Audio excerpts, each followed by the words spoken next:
Bonjour Patrick Devos. Monsieur Hubert, enchanté. Bonjour, vous êtes directeur commercial d'une société qui est à Bruxelles qui s'appelle Stielemans. Vous faites de l'extrusion de plastique pour du meuble finalement, c'est ça? C'est cela, oui. Vous êtes actif, en gros. Vous êtes actif dans une série de pays depuis un certain nombre d'années. Donc vous disiez que vous étiez une société familiale multinationale. Multinationale, oui.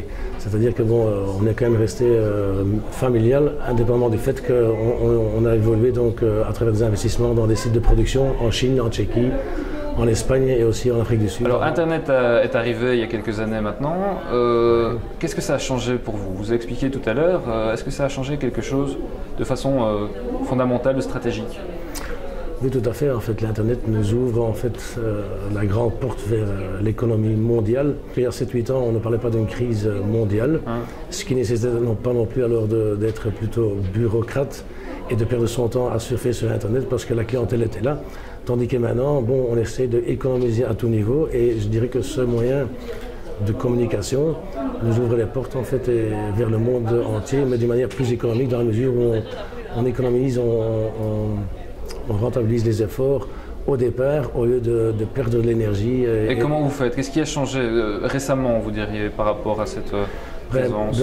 Par exemple, bon, ça nous permet entièrement de découvrir plein d'adresses de potentiels, de clients potentiels qu'on ignorait avant. Vous les cherchez, vous faites Google, vous tapez plastique et vous passez 6 mois à chercher comme ça? C'est-à-dire qu'on veut par exemple être maintenant plus manifestement présent dans le secteur donc, des meubles qui sont quand même aussi incorporés dans tout ce qui est mobil-home et caravane, parce que là-dedans il y a aussi des plastiques qui rentrent, que ce soit extrusion ou en injection.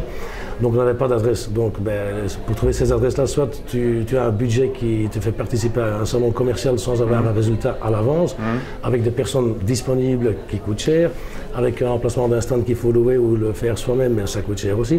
Tandis que là, à partir du bureau, avec un Internet qui est quand même gratuit, ça nous permet d'avoir une base de données et des adresses. Et donc Google, 6 mois, on s'enferme et après on sort avec un listing. Ou bien c'est plus efficace que ça maintenant? Non, c'est pas 6 mois, ça va très vite en fait. Donc tu peux mettre une personne un jour avec un mot-clé mobile home caravan fabricant par pays, dépendamment du pays que tu veux cibler en fonction de la crise qui règne ou pas.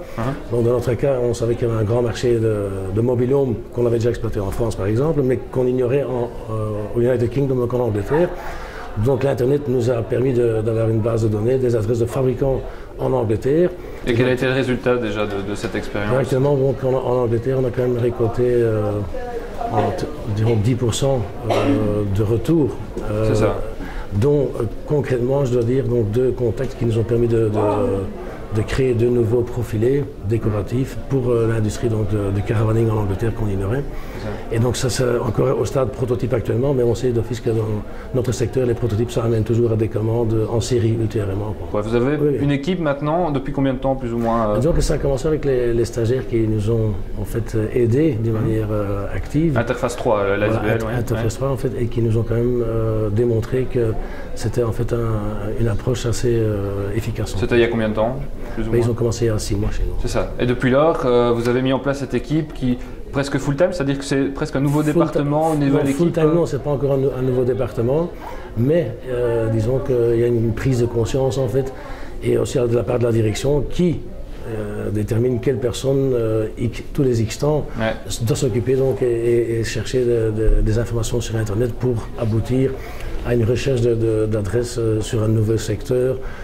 Ou bien de rechercher chez les concurrents quel serait un secteur, une niche ou un article qu'on pourrait améliorer. Ça, vous faites de l'intelligence économique ou stratégique maintenant, depuis récemment, mais c'est quelque chose qui s'impose pour vous comme une discipline indispensable ou nécessaire dans l'entreprise. Ça fait partie aussi d'une stratégie globale en fait.